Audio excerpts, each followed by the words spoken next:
Hey, JRT here, and welcome back to another gameplay. The gameplay you are about to see is an older gameplay back when Black Ops 3 was more popular and there was more competition in the game.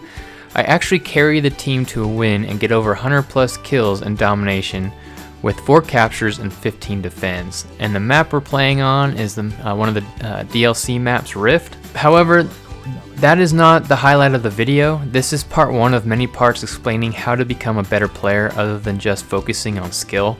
The last part of the hardcore tip videos will feature skill improvement, but I want to cover the most important parts first, and that is the equipment and how you would actually optimize your settings for gameplay. Optimizing your router settings for gameplay will actually be featured in a later video because it has a lot of parts to it, such as DMZ and port forwarding and other things you can do as far as DNS settings. But like I said, that'll be featured in another video. In this video, I will be discussing modems, different types of modems, why they're important, differences in bandwidth and speed, what the real kind of differences when talking about bandwidth and speed. Cables, routers, displays, and headsets will also be things that I will be talking about in this video. I also want to point out that if it sounds like I'm reading from a script, it's because I am. I had to write down all my thoughts on the paper so I can keep them organized as much as I can. And hopefully it doesn't sound like too much like I'm reading from paper. Some of it is actually just personal thoughts as I go along.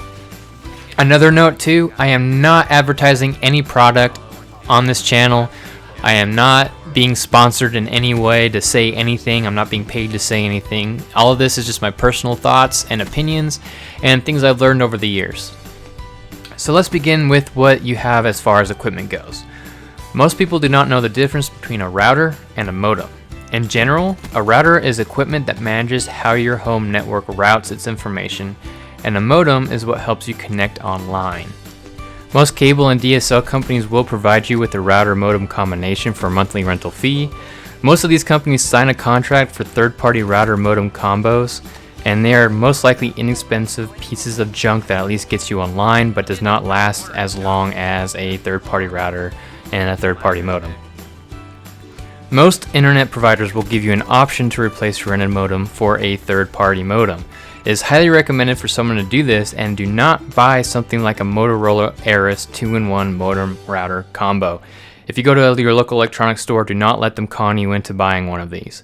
You need to buy a modem first and buy a router second if you want to improve gaming. Yes, a 2-in-1 will work, but most companies like ASUS and Netgear specialize in routers and will give you more options and better overall quality of service, while Motorola Ares modems specialize in just that, modems. Before making your decision in buying a modem, you must look into whether or not your ISP approves your specific modem that you want to buy. Usually, companies will have an online database somewhere for which modems they actually have approved for their network, and you can typically find that through just doing a quick Google search. Like, I have Atlantic Broadband, so I would say Atlantic Broadband approved modems list, something in that order. After you've purchased your modem that has actually been approved, you must call your ISP so that they can input your modem's MAC ID into their database. Sometimes you don't have to, sometimes you could just plug it right into the wall, but other times you do have to do this so that they have the information and you can connect online. And the crappy part is sometimes you'll be waiting there for about an hour before someone actually talks to you. If you find a modem that isn't listed on the modems list, approved modems list for your ISP, it's not the end of the world. Just give them a call, give them the specs of the modem you want to buy, and it should be approved. I mean, most companies will just go ahead and approve it. They just need your MAC ID address and what it's used for. Make sure it's like a certain DOCSIS 3.0 or 3.1, which will be coming out soon. And usually everything's okay. Mine wasn't listed. My SB6121 was, but my SB6183 was not, and they inputted all the data and I was good. So there's no problems whatsoever.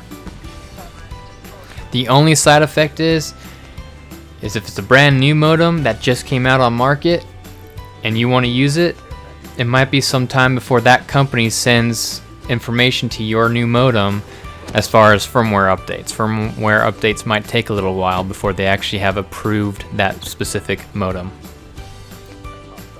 Also, before you actually make your purchase, make sure you do a lot of research into the modem that you want to make sure that everything's okay with that particular modem for what you want to do.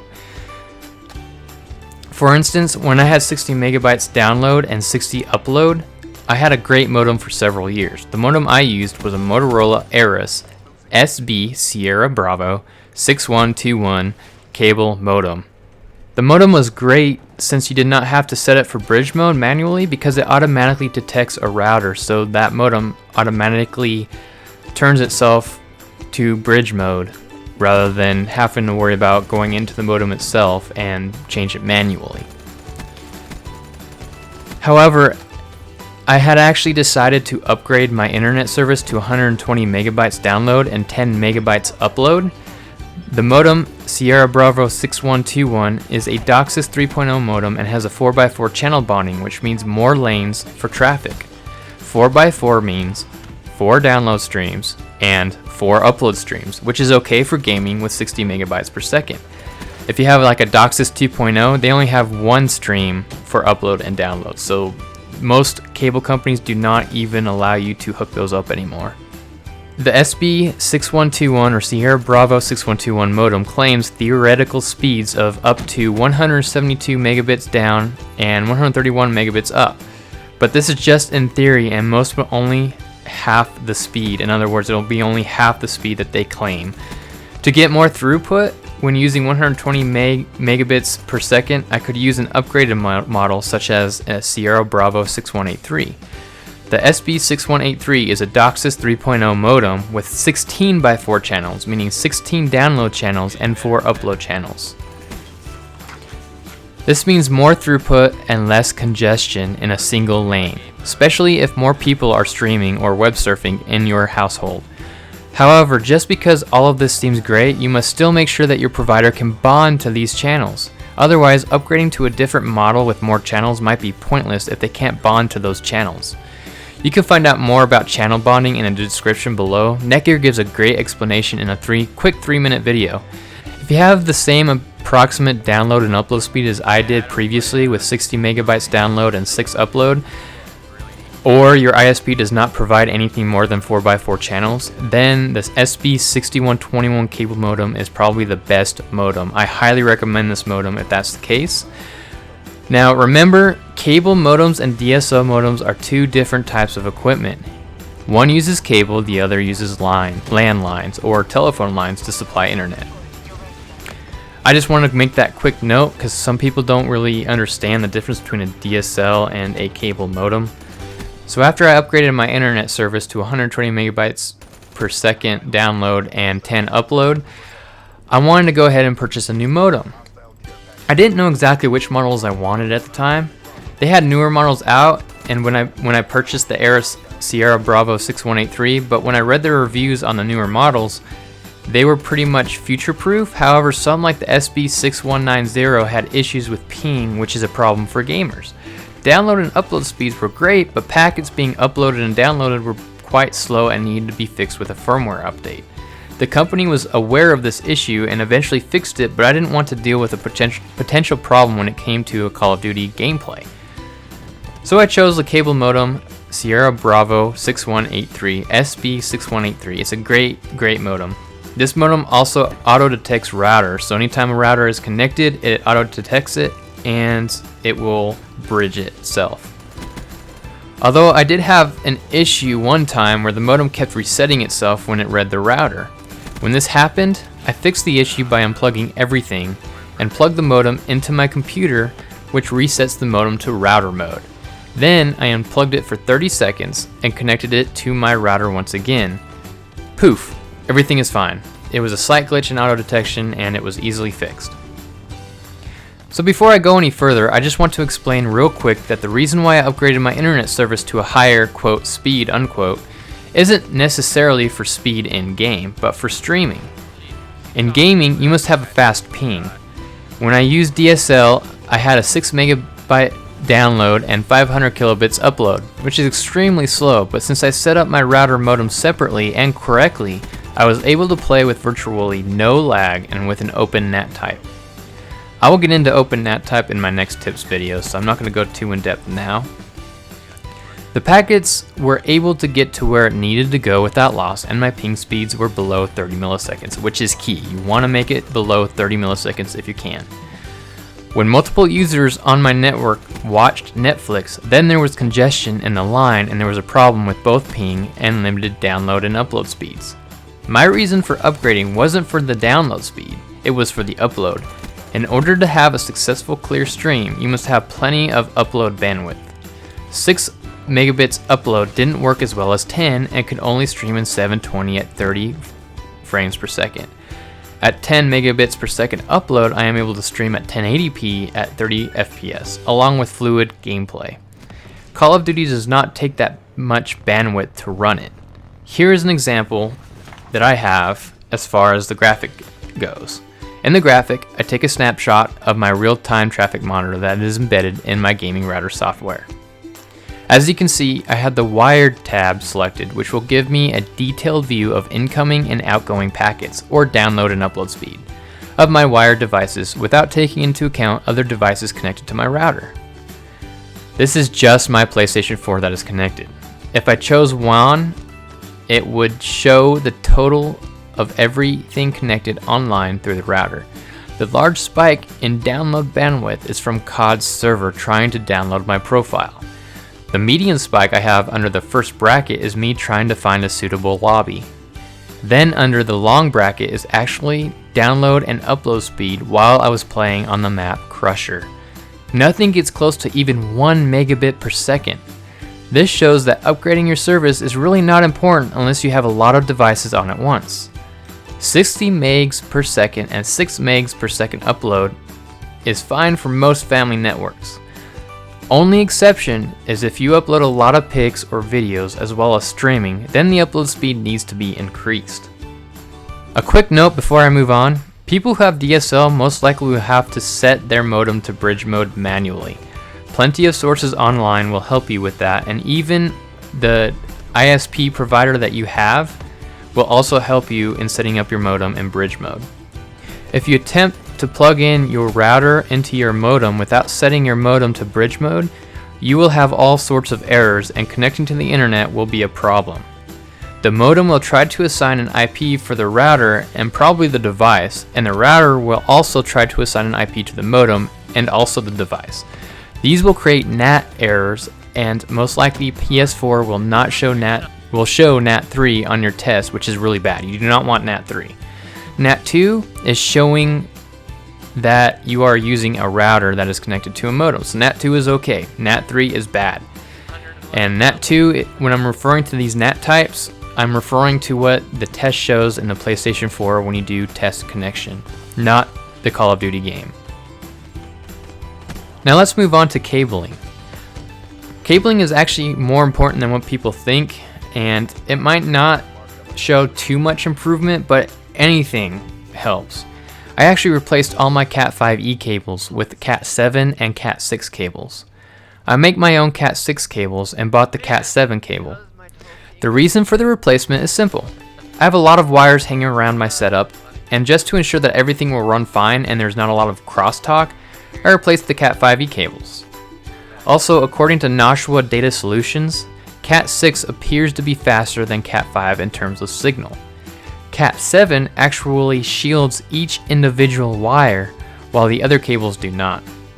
Cat7 cables are the ultimate cable for transmission and have virtually no interference from electrical sources. I run personally the Cat7 cable from my modem to my router, and then I run my Cat6 cables to my PS4 and computer. A quick reminder, the speed by which your internet will rely on is your weakest cable. You don't want to put a Cat5e cable between your modem and your router, then a Cat7 from your router to PS4, because it will only be at speeds from your Cat5e cable.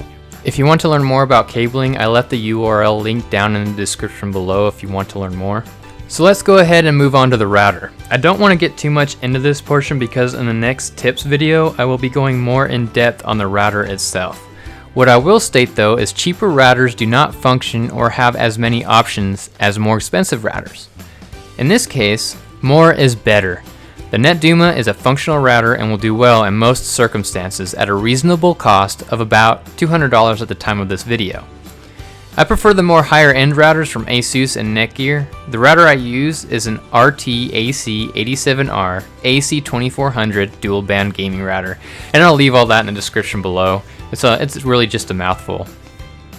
Now, this router has a lot of options for tech savvy people and the technology is more advanced, but NetDuma does have some great software that does a great job at monitoring real-time bandwidth and is a great way of dealing with congested networks.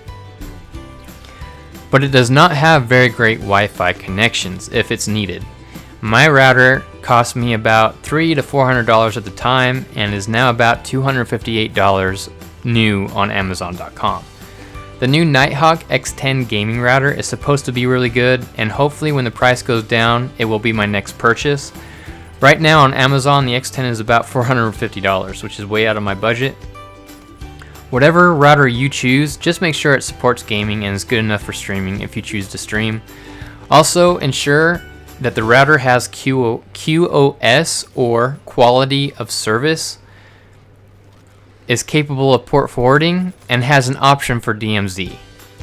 I will go into this in my next video on router settings. Remember, if you go cheap, you will regret it.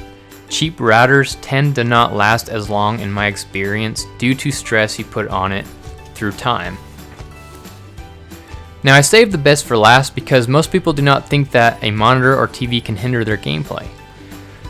Now I have a 55-inch 4K television, and yet my gaming experience will be in the gutter. It will be just terrible. The reason is because of input lag or display lag. In general terms, input lag is the time it takes from your button mashing to be recognized on your display. Do not mix input lag with response time. Response time mainly deals with ghosting, and ghosting has not been a problem in a very long time. Don't buy into the BenQ's 1 millisecond response time that they place on the box of their merchandise. Just make sure that whatever monitor you buy, that the input lag is very low. Input lag is very important. Before I go any further, I want to show you a few examples. A perfect game to represent input lag is Rock Band 4. You need to properly calibrate your Bluetooth guitar or drums with the display. The graphic on the left is my television with game mode settings off. As you can see, that's pretty bad lag. Anything above 100 milliseconds is usually bad, but the game will compensate for that. Now on the graphic to your right, I have game mode on. As you can see, the lag has gotten quite a bit better, but is still there. Now this is just what the game is recording, as I do a number of things with the guitar to help calibrate for the gameplay. Small televisions get better with input lag. Turning your game feature on in your television settings with bigger televisions will turn off a lot of the picture enhancements built into the TV to focus on your gaming platform. I figured this is a perfect example of input lag. The next screenshot I will show you is my television's best recorded input lag from displaylag.com. This website is great for those who are wondering about their televisions and whether or not your television or monitor is causing you to respond slower. I actually have the 900B model, but the 900A is very similar. Displaylag.com records that the best they have achieved with these models is 40 milliseconds. That's the best that they have been able to get. 40 milliseconds is recorded as great. However, for Call of Duty, I would want something around 10 milliseconds. Between 1 and 15 is the best. Anything more and you will not be playing at your full potential. Now 12 to 25 milliseconds, you might not feel it as much, but anything 40 and up, you will feel a huge difference in play. I recommend playing on monitors if you are a serious gamer. What I have is two monitors. One is for gaming, the other for video editing. My BenQ is rated at 10 milliseconds for lag, and my ASUS is rated at 9 milliseconds lag. My ASUS is better, but it also has a better picture than the BenQ, so I'd like to use it for editing purposes only. The 1 millisecond difference will not really affect me at all. I mainly play on the BenQ monitor, but if I could, I would just replace my BenQ with my ASUS monitor. I highly recommend playing on a monitor if you plan on playing Call of Duty seriously. I can't stress that enough. Also, another quick note, if you choose to play on a bigger television, remember most 55-inch plus televisions come with a setting embedded in their operating system that will be called game mode. Remember to turn this feature on when playing any game. You'd be surprised how many people do not know this. I still highly recommend playing on a monitor though. If you want to learn more about input lag and response time, there is a link down in the description below to displaylag.com, and there's a lot of other links that talk about input lag and response time. Some are more in depth than others, but it's a great read. I highly recommend looking into it if that's what you want to invest in. So to wrap things up, I will talk quickly about my headset. Headsets are very important when it comes to Call of Duty. I have used a variety of headsets from Turtle Beach to Tritons to Astros, and for a long time I used Turtle Beaches the most. But so far, nothing has been near the quality I have achieved with my Astro A40TRs. I love these things and bought them when Black Ops 3 came out. The mixamp is really handy, and all I have to do is plug it into the computer and use Astro command settings to adjust for footsteps for each game. Each game is actually slightly different, and you have to experiment with the settings. The only downside is they are wired, and honestly, I wanted them to be wired so I don't have to deal with the battery. I don't recommend it if you sit far away from your display because there isn't a lot of wire length to the headset. Another thing I liked about the Astro A40TRs is it's allowed to be modded. In other words, it's just cosmetic or noise canceling. The mod kit comes with noise canceling mic boom, ear cuffs, and leather ear cuffs, and outside plates that have rubber backings to them. That helps in isolating the noise. It was definitely a great buy, and the leather ear cuffs don't bother me after long hours of play. Anyways, thanks for sticking it through with me until the end. Hopefully this helps in understanding what must be changed in order to keep up with some of these players in Call of Duty. If you bought a SCUF controller, I'm sorry I couldn't put this video out faster. I made this video because in hardcore you need that quick response and reflexes. Equipment plays a big part in that. If you can't afford all of the stuff that I talked about, then I would just go ahead and go into the display portion of my video and learn more about that. I also recommend focusing on my router settings video, which will be posted hopefully soon. This video will take me some time to make, so bear with me. Don't forget, if you want to learn more about anything I talked about, you can either go to my description below and check out the links, or leave a comment down below and I will try to help you out. Also, please share this video with other COD players. These tips are essential to playing well, other than just skill. Very important. Another quick reminder too, I'm not advertising anything on my channel regarding any kind of merchandise or anything. It's just stuff that I have played with and things that I've learned over the years. So again, anything you see on this video, I'm not involved with personally. I am not being paid to say so, and I'm happy you guys were able to watch it all the way through. This is a very long video. And this is JRT, and as always, I'll see you guys next time.